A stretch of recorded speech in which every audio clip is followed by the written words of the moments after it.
and rationale why they assaulted me, basically. But anyway, what I learned from that, in addition to keeping your focus wide, which is always what you're learning, is that when you do a feint, two things. Number one, when you feint against a human, don't do it at combat speed. Make your feint real broad, like telegraph it, okay? Don't do it at combat speed.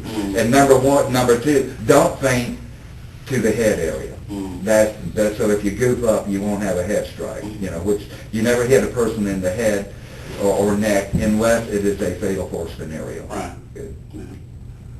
Well, getting back on track to the 70s, but how long did you stay with, what was her name? Paulette.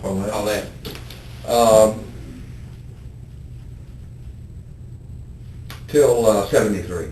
73? Mm-hmm. And what did you do at that point? Well, we broke up, and by then I was destroyed, totally destroyed. I mean, here I am now. I'm deep into downs now. Mm-hmm. They're addicting. Right. Barbiturates are physiologically addicting. Well, so are Quaaludes for that matter, but Quaaludes are psychologically addicting to right. the hypnotic class of drugs. Mm-hmm. And now I've been taking those for 2 years, heavily, through her, a lot of them. And I'd lost my job, my good job, mm-hmm. gotten fired from that. My hair had grown long. I was totally fucked. I was homeless. It's just totally fucked. Totally fucked. So what'd you do? Started working in what would now be called telemarketing, but it was no such thing then. Back then there was no telemarketing. Telephone sales really consisted of people in phone rooms, boiler rooms they were known as, impersonating police officers, labor union officials, civic leaders, mm-hmm. and firefighters. That's what it was. You would be working in a FOP phone room, and they would be detectives in there mm-hmm. with their guns, and the phone men would be sitting around going, "Hey, Joe McBride, National Police Officers Association. But officers appreciate a little support, but I'll get you that sticker there with the badge decal. Put it beside your license plate there. I think this doesn't give you a license to go 90 miles an hour down the expressway to beat your wife, but I think you understand the police appreciate it. You'd never directly tell them you were a police officer generally. You just right. imply that you were. Right. Same with the firefighters, same with labor union officials. You'd say AFL-CIO Teamsters. Hey, we're putting together a book for our convention, supporting the kids at the same time, going to have the governor in, want to have a nice book to push across from them. I think you understand that any support you give to organized labor will never hurt you. Right. Oh, that's true. It's true. Back when my daddy was getting his head busted on Ford overpass by company goons, yeah. We used to have to throw a bomb once in a while, send the boys over there, turn that place into a parking lot. Those days are long gone. Oh yeah, that's what it was back then. That's just a bunch of people impersonating. And it would be the JCs, the Junior Chamber of Commerce. They were notorious. Had you moved to Georgia at that point, or? No, yeah. Then I moved to Atlanta. Yeah. About what time frame were we talking about? You moved to Atlanta. 70. Oh no, in 73 and early 73. Early 73, you had moved to Atlanta. Yeah. That was when you and. Yeah, it was several months after we had broken up, and I was just homeless, and I was working phone deals and. Down in Miami-Dade and getting my teeth cut. Miami-Dade, or Miami, Dade County right. was really a hotbed of this type of stuff, right. this type of phone fraud, if you will. And so was Atlanta, actually. A lot going on in Atlanta. But the reason I came up to Atlanta was I'd been born here, but yet it was the only place I hadn't been to. Because I grew up on racetracks all around the country. I left Atlanta when I was 6 years old. Mm-hmm. See, my mother moved us to Tampa, and then a year later she married my stepfather. And so I left How old her. were you when she got remarried? 7. 7? Yeah. And so in Atlanta, I was born here, but it was the one place I hadn't been. Yeah, and so I came here. and and there's a lot of phone jobs here then of that type, Right. of that type. JCs, police, all kinds of police organizations. Now you said phone fraud. Did you actually? I mean, were you actually? The reason I call it okay, here's the difference between phone fraud then and legal phone work. Right. In legal phone work, they took your money that they took from you, and they passed it around and split it amongst a lot of guys. Okay.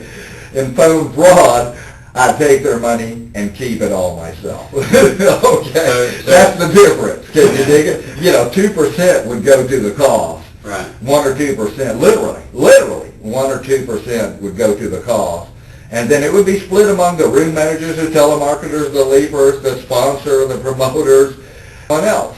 So they'd take that basket of money and pass it around to everybody who takes some. That made it legal. And if you took the basket of money and just kept it all yourself, it was fraud. Okay, that's the difference. Right.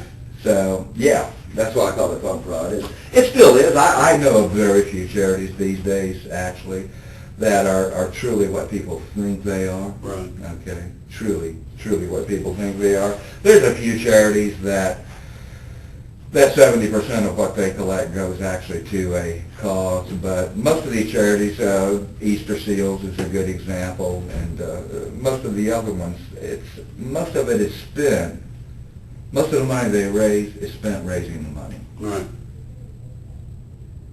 It goes to the printers that printed the promotional items who are friends of they pay kickbacks, and it goes to the promoter, it goes to, it's a whole bunch of people take some of it. And it's usually more the reverse. These charities who's nationally known and everything typically would be 30% to the cause, and if that much. Many of the charities you're being approached to even to this day, police charities and so forth here in Georgia, if you'll read what they're doing, only 2 or 3, well, they have to disclose it to keep themselves legal now, and only 2 or 3% goes to the cause. Even now. But of course that stuff is sold and passe. It's just old-timey and antiquated. Now, people are much more sophisticated in that respect, to say the least, than they were 30 years ago. What kind of attracted you to getting involved in that? Oh, it's because you could work fucked up with long hair. It wasn't a job. Appearance wasn't a big deal and all that?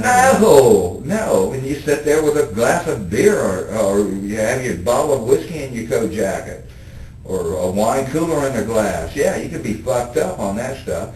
I mean, the promoter would often advertise the job, and he would say, habits okay if you can afford them. Or if he was real strict on it, he would say, no habits. Okay. And these jobs would be advertised in a billboard publication known as the Amusement Bulletin. And that was the newspaper for outdoor expositions, state fairs, arenas, that kind of thing. And they had a phone, because quite often the cause that you were pitching was going to be a benefit show, in a benefit show or a state fair or something like that. So you'd be calling them up for the JCs, Sandy Springs JCs, a million of them. And you would say, what we're doing is we're bringing in a country and western show. We want to bring in a lot of underprivileged kids to it. It's just $1 a kid, and all the proceeds are going to the boys' farm, the boys' ranch, right? And back then, of course, when you said underprivileged kid, it denoted a white child whose parents were drunk and mean and abusive. Some poor little old burr-headed child had to wear raggedy clothes to school. His parents didn't treat him very good, and that thing. It was, nowadays, you say underprivileged child, anyone knows it's going to be an African-American child out of the projects. Now, look at Toys for Tots. Yeah, you really ought to see them distribute. This Marine Corps Toys for Tots? They distribute the toys typically. One location would be down there at the old Sears building on Ponthaleon, which is now City Hall, City Hall East. And go down there and look at them distribute those toys. It'll be African Americans pulling up in, I kid you not, African Americans pulling up in Mercedes and Cadillacs, going in there just loading up armfuls of clothes, toys, walking out. That's what it is now. People are hip to that. But back then, an underprivileged child was just a poor white kid who was a good kid. He had just gotten a bad break. His daddy was in the penitentiary, and his mom was a drunk, that kind of thing. And so that's what it was. Oh, and anyway, the point is we're bringing in a country and western show, hence the connection with the amusement bulletins, because that would be shows, fairs. Sometimes you bring in a circus. You bring a little one-ring circus, put it on in the margin of a shopping center, just like a carnival or something. Mm-hmm. You know. Bring in a circus for the kids. Children's Christmas shopping tour. You still see for the cops, where they give the child the money and you shop with a cop, you still see that. Mm-hmm. It was this last Christmas. I saw it, yeah. It would be that. We had asked for $10 in and sponsor a child. I'm sure it's a lot more now. Yeah. And then have police officers in the room. Did you ever get back on your feet in Atlanta, or I mean, you just continued to do that? And just No, well, yeah, I got back on my feet. I never did because, because I've been deep into downs, and now reality's sitting in. I can't get any more downs. And for a person that has an addicted personality towards downs, what the problem is, what makes a lot of alcoholics and so forth, is that they have a high level of anxiety within them. I've heard it expressed, the motor is all, you see this in heroin addicts too. Same thing. I don't mean your black fucked up heroin addicts. I mean white intellectual heroin addicts, that manage their habit, or the habit manages them. You have a high anxiety level. They can't turn the motor off. Okay, they can't relax. And the thing about what makes these alcohol and these all these central nervous system depressants so addictive is that here you have a person who has a hard time relaxing, who has a hard time partying, you might say, has a hard time being loose, is always anxious, worried. In my case, it was just a high level of what they call existential anxiety, which is the awareness of your future. You know you're going to die. And there's a psychiatric school of thought that says existential anxiety is responsible for most of human neurosis. Yeah. Because we're the only... That bothered you back then? Since I was 4 years old, my earliest thoughts were of death and that I was going to die. Really? When I was 4 years old, I could place it because of the situation I was in when I thought it. And when I was 4 years old, I can remember looking at my hand and pondering the fact that this hand one day will be a skeleton. Yeah, when I was 4 years old. What was the situation, if you don't mind that? No, it was an intellectual thought. It was the awareness of my future non-being. Okay. The humans are the only animal that I know of that really has to cope with it, although it's really hard to tell. But it's a tremendous psychic load. It's the knowledge of our future non-being, or of the inevitability of our death, is the thing that shapes our entire life. It is your life, my life, and everything else. It's the thing that is responsible for the activities you do to escape from the thought. Or don't do, yeah. Okay, you're so busy. You have your family, you have your activities, you have your work, you have your church. What you're doing is running from existential anxiety. Yeah, if you stop for 1 second and there's nothing there to distract you, like your kids and everything else that are, quote, the most important thing in the world to you, and if that was just emptied out of your mind, the existential anxiety will catch up to you, and it's just too absolutely horrifying. Without the comfort of believing in an afterlife, believing in supernatural ghost stories. You see, I mean, we have the president of the United States, the most sophisticated and powerful country in the world, standing up there telling the world that he believes in a ghost story, which is what Jesus Christ is, and that kind of thing, talking about Jesus, and that's a ghost story.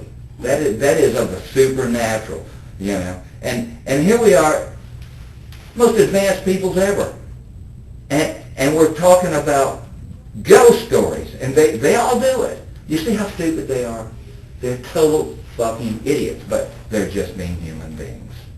You see, they're just being human beings. They're running from their existential anxiety. That's what's responsible for you so busy, why you're wearing that tie, why you're devoting yourself to work for the betterment of society. Hey, son, forget it.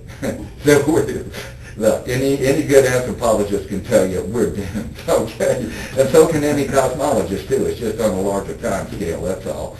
And so can any good geologist can tell you, hey, don't you know the supervolcano under Yellowstone. There's over 70 supervolcanoes. You don't even know what a supervolcano is. Check out pbs.org and get their show on supervolcanoes, and they explain it to you. The supervolcano that is the Yellowstone Plateau, these things are so big that they're hundreds of square miles. They don't really have a crater.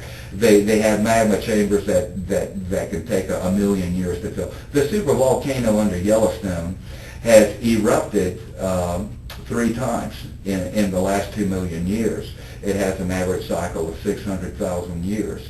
When it erupts, it basically wipes out downwind the eastern part of the U.S. If you're looking at a map of the U.S., Yellowstone is here, and project a cone like this, and it basically blankets in a cone the whole eastern seaboard of the U.S. under several feet of ash, and would just destroy any civilization in that area. Well, listen, it's erupted 3 times in the last almost 2 million years. And guess what? It's got a cycle of 600,000 years. And guess what? It's been 630,000 years since it last erupted. That thing could pop off any minute, pal. Okay? They know the power of that. Meteor I'm always talking about. Yeah, Matt's always talking about. Well, that's another thing. That is more unpredictable. It's going to happen, but when, we don't know. We know this is going to happen. We know the time scale. Hey, check it out, the Olympic plate up there in the northwest, okay?